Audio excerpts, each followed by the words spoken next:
इस वक्त हमारे साथ घाटशिला के पूर्व विधायक लक्ष्मण टुडू जी हैं।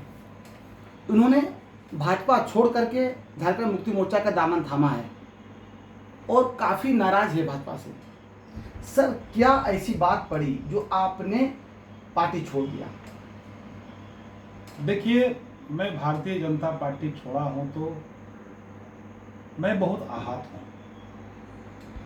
और इसलिए आहत हूं कि जो कार्य संस्कृति, जो नियम और निष्ठा को ताक कर में रख करके जो भारतीय जनता पार्टी ने इस 2024 के चुनाव में जो निर्णय लिया है, अब जो व्यक्ति 5 वर्ष संगठन का काम करके गांव-गांव, समाज सभी लोगों को जोड़ करके जब आदमी काम करता है तो अपने के साथ साथ में अपनों लोगों के लिए भी चिंता करता है।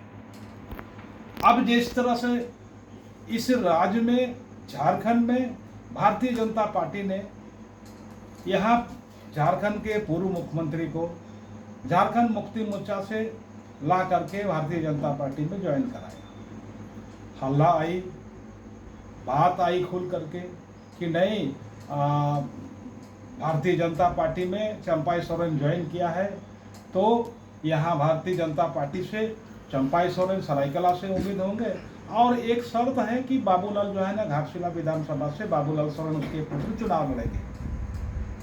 तो मैं तो बड़ी ताव के साथ कहा, पूरे आत्मविश्वास के साथ मैंने कहा, ये कैसे हो सकता है? भारतीय जनता पार्टी में इस तरह की परंपरा आज तक मैं 25 साल में नहीं देखा। अब मुझे विश्वास नहीं, ऐसा हो नहीं सकता। तो अपने मित्र बंधु, अपने शुभचिंतक से जब चर्चा होती है तो यही बात मैं पूरे कॉन्फिडेंस के साथ में, पूरे विश्वास के साथ में कहा कि भारतीय जनता पार्टी दूसरे दल से भिन्न तरह की दल है, इनकी नीति, इनका निष्ठा एकदम स्पष्ट है। तो आज जिस तरह से इस तरह का जो पिता, ठीक है, पिता ने सैक्रिफाइस करके उसने भी झारखंड मुक्ति मोर्चा को खड़ा किया, लेकिन जब वो दल छोड़ करके आया, उसकी सम्मान और उनकी स्थान को रखना चाहिए। लेकिन ये कोई कारण नहीं बनता कि उनका पिताजी आया तो उसके बेटे को भी आप अवार्ड करने के लिए काम करें। तो अगर उनका बेटा को आप अवार्ड के रूप में उसको टिकट दीजिएगा तो फिर हम लोग का जगह कहाँ है? हमारे नीति निष्ठा पर जिस विश्वास पे हम लोग काम कर रहा, वो कहाँ है? सर, एक बात है, आप बहुत मुंडा जी का बहुत करीबी माने जाते हैं। आप हुए, गणेश महाली हुआ, भारी मुर्मू हुआ, अचानक छोड़ देना भारतीय जनता पार्टी को और झामुमो का दामन थामना। मैं इसलिए भी छोड़ा, जब ये बात मुझे हजम नहीं हुआ तो मैं प्रदेश के सभी पदाधिकारी को टेलीफोनिक माध्यम से और साक्षात रूप से भी जा के पूछा, क्या इस तरह का बात है क्या? तो सभी वरिष्ठ पदाधिकारी ने कहा, ना, ऐसे कैसे हो सकता है? हम लोग ने सर्वे कराया है, कार्यकर्ताओं की रायशुमारी हुआ है, सभी चीज में उन्हीं के आधार पे होगा। ये बाप बेटा वाली बात भारतीय जनता पार्टी में नहीं चलता भैया। मुझे आश्वस्त किया, मैं अर्जुन मुंडा जी से पूछा, उसने भी स्पष्ट नहीं बता पाया। मैं बाबूलाल मरांडी जी से पूछा, उसने भी स्पष्ट नहीं बता पाया। आप बताइए, इस राज्य के अंदर में आदिवासी सरीखे नेता बाबूलाल मरांडी, अर्जुन मुंडा जैसे, अगर इन लोगों को भी अंधेरा में रख करके भारतीय जनता पार्टी यहाँ काम करेगा तो यहाँ आदिवासी समाज का भारतीय जनता पार्टी की किस तरह का विश्वास होगा? 2019 में सर आपको टिकट नहीं मिला, उसके बाद पार्टी आप नहीं छोड़ा, ठीक है, आज अचानक छोड़ देना कई सवाल। इसलिए मैं पार्टी छोड़ा कि ये पार्टी के, मैंने कहा ना, पिछले बार 2019 का समय में पार्टी के कार्यकर्ता को चुनाव लड़ाया गया। इस बार जो है ना, एकदम पैराशूट से उतर गया और तुरंत आकर के घोषणा कर दिया कि यही लड़ेगा। तो ना ये भारतीय जनता पार्टी का कभी कार्यकर्ता रहा है, और 1 महीना पहले आ करके उसने यहाँ पर अपना केवल अपना पिताजी का धौंस जमा करके, उसकी अवैध कमाई के रुपया को खर्च करके वो यहाँ पर डेरा डाला और उन्हीं को भारतीय जनता पार्टी ने टिकट दे दिया।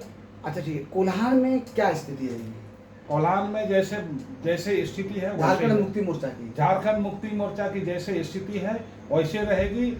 कोल्हान में झारखंड मुक्ति मोर्चा को कोई लॉस नुकसान नहीं होगा। भाजपा का कहना है कि स्थिति इस बार खराब है झारखंड मुक्ति मोर्चा का, क्या कहेंगे? एक भी सीट नहीं निकलेगा, भाजपा का ये कहना है, आप क्या कहेंगे? देखिए, अब तो मैं यही कहूँगा कि झारखंड मुक्ति मोर्चा का जितना सीट है उतना सीट बरकरार रहेगा और भारतीय जनता पार्टी का खाता नहीं खुलेगा। कैसे बोले खाता नहीं बोले? इतना अच्छे अच्छे प्रत्याशी को दिया गया। वो तो समय बताएगा, 23 तारीख का रिजल्ट बताएगा। हाँ, यहाँ का खूंटखाटी, यहाँ का आदिवासी लोग का पर अब तो हाथ खींच लिया है। पिछले बार भी ऐसा हुआ था, इस बार भी होगा। सरायकेला में ये चर्चा हो रहा है कि लक्ष्मण टुडू जी को उम्मीदवार बनाया जाएगा झामू से, क्या कहना चाहेंगे? दावेदार तो हैं कहीं। देखिए, वो तो अब उसके लिए आए हैं पार्टी में, ये भी चर्चा नहीं, है। मैंने कहा कि मैं उसके लिए पार्टी नहीं आया। मुझे अंतरात्मा में ठेस पहुंचा है। अगर उनको यही करना था तो हमके भारतीय जनता पार्टी के में इतनी वरिष्ठ कार्यकर्ता जो वर्षों से काम कर रहा हूँ, उसने कभी उचित नहीं समझा कि हम आकर के लक्ष्मण टुडू को बुलाएं और उसको कहा कि पार्टी की इस तरह का स्ट्रेटेजी में आपको थोड़ा सा सेक्रीफाइस करना पड़ेगा। तो मेरी सहजता रहती, मेरे सम्मान रहती कि हमको पूछा, किसी से नहीं पूछा। सरायकेला में आप 2 बार चुनाव लड़ चुके हैं और काफ़ी लोग आपको वहाँ प्यार करते हैं, क्या कहना चाहेंगे? यदि पार्टी आपको टिकट देती तो क्या चुनाव लड़ेंगे? देखिए, झारखंड मुक्ति मोर्चा अगर हमें वहाँ चुनाव लड़ाएगी तो मैं तो शुरू में ही आपको कहा कि मैं पार्टी का ऐसा सिपाही हूँ जो जिम्मेदारी, जो दायित्व मिलता है उसको निर्वाह पूरी ईमानदारी से करता हूँ। आज अगर झारखंड मुक्ति मोर्चा अगर जिम्मेदारी सरायकेला विधानसभा में चुनाव लड़ने की देती है तो मैं सहर्ष स्वीकार करूँगा और उसको रचनात्मक परिणाम भी दूंगा। घाटशिला की यदि बात करें जाए सर, तो क्या स्थिति रहेगी पार्टी की? झारखंड मुक्ति मोर्चा की क्या स्थिति रहेगी वहाँ पर? क्योंकि बाबूलाल स्वयं वहाँ पर खड़े हुए हैं। देखिए, झारखंड मुक्ति मोर्चा का जो स्थिति है वहाँ पहले राम अकेले था, अब तो लक्ष्मण भी आ गया, इसीलिए बम्पर जीत होगी झारखंड मुक्ति मोर्चा को। बहुत पीटेंगे बाबूलाल सोरेन, जमानत बचा ले वो। तो सुना आपने, लक्ष्मण जी का साफ तौर पर कहना है कि सम्मान से बड़ा कुछ नहीं है, इसीलिए हमने पार्टी छोड़ा। इस समय जमशेदपुर से विनोद केसरी।